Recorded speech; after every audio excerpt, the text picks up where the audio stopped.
Clemson's returning 7 starters on the offensive side of the ball, including all of their offensive linemen minus the left tackle. They returned Will Shipley at running back, 2 wide receivers to cover the skill positions, and look, Cade Klubnik's taken over at quarterback, which a lot of people are considering an upgrade from last year. Defensively, they returned 8 starters, including their entire defensive backfield. The story of Clemson a season ago was turnovers. They averaged 1.6 turnovers a game. That is far too many for a Dabo Swinney team, and it cost them a couple games, unfortunately. It cost them the South Carolina game, and it cost them the Notre Dame game as well. Notre Dame scored on a pick 6 early. So you remove those, and all of a sudden, the two losses that are in Clemson's regular season are gone.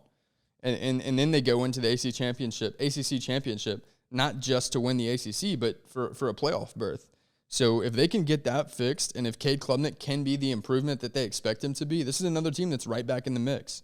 The key focus during spring and throughout the offseason has to be minimizing those turnovers.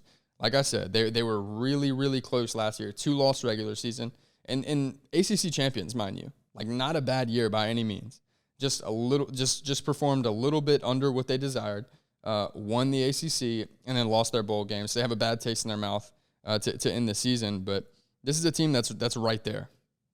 That's right there. If they can minimize those turnovers and take a step forward in quarterback play, then they could potentially be playing for a playoff berth. I think it's going to be between them and Florida State to win that conference.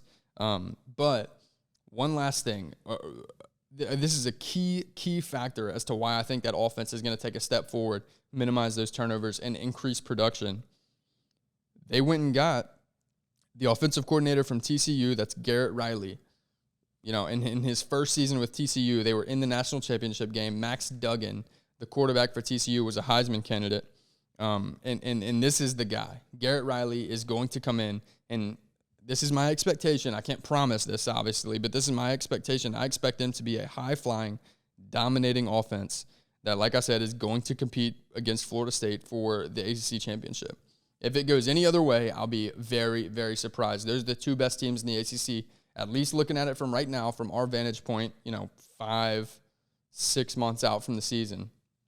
But once we get there, I'm fairly confident that this will remain the same, unless we see people transfer out or another team, develop. If North Carolina can add something to their offensive line, if they can add some more skill players, I know they lose Josh Downs. If North Carolina can take a step up, then potentially they could be a team that would compete. Miami's not far out. I don't think they'll be competing this year for the ACC Championship, but you have some teams over there that can compete. But from my perspective right now, I think Clemson and Florida State are the 2 that are going to really push for that ACC champion and potentially a playoff berth. Thanks for watching that clip. You can check out another in the top left-hand corner or the bottom right-hand corner. You can always subscribe as well to this channel or to Cards and Culture. That's linked as well. That's going to be our long-form content. Yeah, make sure to check out the Discord in the description. Like, comment, subscribe, and we can keep this thing free forever.